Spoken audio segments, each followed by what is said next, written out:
mas masabtan sa publiko ang mga trans man nga sakop sa LGBTQIA+ community o sa ka-trans man content creator gihimo og vlog sa iyang coming out story lakip na ang iyang transition journey. Atong ilailahon siya pinaagi sa report ni Mark Reggie Abella.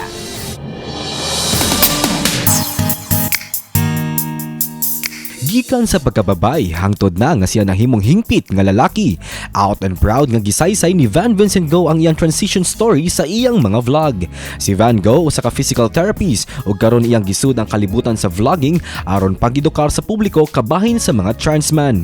Gihimugatan ni Van Go ang kamahinungdanon sa pagsaulog sa Pride Month matag Hunyo. Importante kayo ni kay dili lang ni selebrasyon sa komunidad kundi nga angay pod ni paagi pod ni namo nga mapangusog, mapangusgan nga angay pod mihatagan og patas na katungod sama sa mga kapwa nato nga Pilipino. Matud ni Van Go sa edad nga 18 anyos, iyang gikumpirmar nga siya usa ka lalaki apan nagsugod lang siya siyang transition sa edad nga 22 anyos.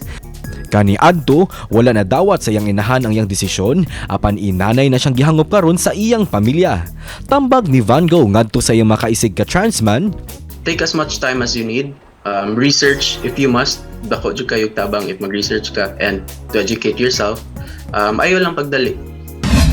Samtang, subay sa pagsaulog sa Pride Month, laing istorya sa trans woman beauty queen ang atong ibida karong Lunes. Busa mga kapuso, ayaw si Piata sa pagtanaw matag alas 8 sa buntag, Lunes hangtod Biyernes, ang GMA Regional TV Live. Kauban si Clans Gabutin, ako si Mark Reggie Abella. Balitang Bisdak.